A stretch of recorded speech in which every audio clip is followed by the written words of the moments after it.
Hey, I want to tell you about a new mini course that I have. It's called the 5-Minute Shift. One of the most frequent questions that I get from people on social media and clients is, how do I stop feeling anxious? How do I stop feeling upset? How do I stop feeling angry at my spouse? How do I stop feeling a certain way and get to something that feels better? This mini course is to answer that question. It's a 30-minute video. You get a cheat sheet and the slides, plus a Q&A and a why this works video. But really all you need is the 30-minute video, the how-to.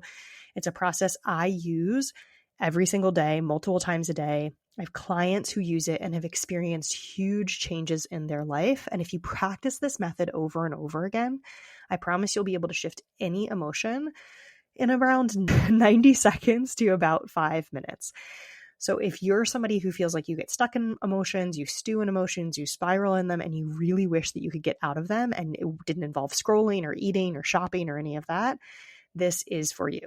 It's $29. There's a link in the show notes, and I hope you enjoy it.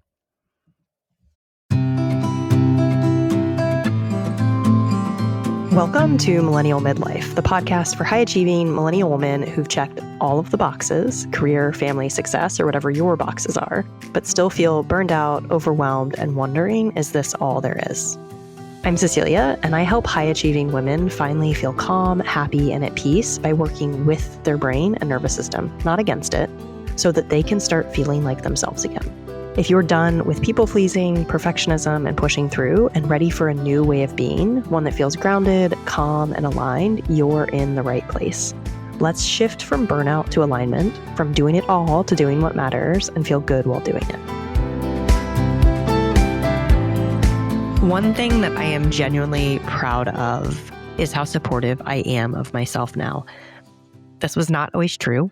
I used to parent myself with force and with pressure and with a lot of internal criticism disguised as motivation and willpower. I believed that if I was hard enough on myself, I'd finally become who I was supposed to be. And I know that that story resonates with so many people here. And then slowly that stopped working, or it felt too uncomfortable. Not because I became lazy, but because something in me changed. Years ago, I started a metta meditation, which is a loving kindness meditation practice. And once I did that, it was like I lost the ability to be cruel to myself. Kind of like the way I also lost the ability to walk fast after I lived in India for a while. My body just almost cannot walk fast anymore. Suddenly, I couldn't force myself the way I used to. I couldn't be mean to myself or talk to myself in the way that I had before, and I had for years. This initially caused a little bit of panic because I thought, what's going to happen? But on the other side of it, I got to give myself so many things that I've never given myself before. The two most important are freedom and love. So freedom to explore, freedom to wander, freedom to not know, loving myself even in that liminal space of not knowing where I was going. This freedom helped me take some pretty big turns in my life. Before this, I'd already left geology and that was done through some force. But I walked away from a master's in accounting program.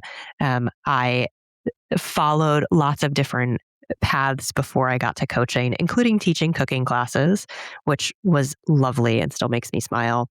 Eventually, I found my way to coaching. And for a while, I've been meandering within coaching. So coaching, I knew was right. I love coaching. I love teaching. I love talking about this.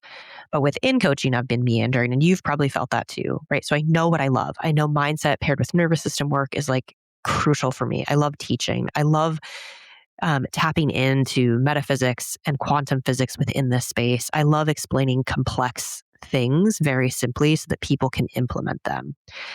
But I was still looking for my place and my framework and the idea that really felt like home that could name it. So here's the honest part. I don't think I'm meant to do small, quiet work. I think I'm meant for books, for big audiences, for a real body of work, maybe even a movement. And this is coming from a place of recognition rather than ego. And that sort of recognition, or that coming into that place, has finally landed. So I am letting go of Millennial Midlife, not because I don't think it's a worthwhile mission or worthwhile show to have. I hope somebody else gets this big idea. There's nothing wrong with it, but because it belongs to a different version of me, or even a different version. And I am stepping into a new podcast and a new body of work. Not one that's radically different in terms of what it's built on, but one that's built around a single clear idea. It's what happens after insight, what happens when self-help stops working, and what actually creates change in our lives. The next chapter is called Life After Insight. And I hope that you'll follow along there if it's of interest to you. But I want to thank you for being here. I want you to thank you for your messages, your emails, your notes, for walking with me and staying with me as I figured all of this out in real time. I appreciate it so much. I hope that I'll see you on the side with more clarity, more depth, and a steadier voice. As always, thank you for being you. Thank you for being here. And I will see you over there.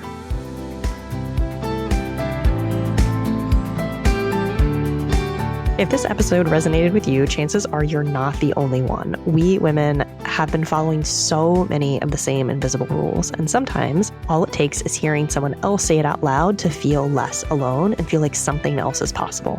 So if a friend, a sister, or a coworker came to mind while you were listening, would you share this episode with her? It's such a simple way to remind women in your life that they don't have to do midlife or even life alone. And if you'd like to help even more women find Millennial Midlife, leaving a quick review on Apple Podcasts or rating on Spotify makes a huge difference. It only takes a minute, and it means the world to me. And of course, make sure you're subscribed so you never miss an episode. We're just getting started.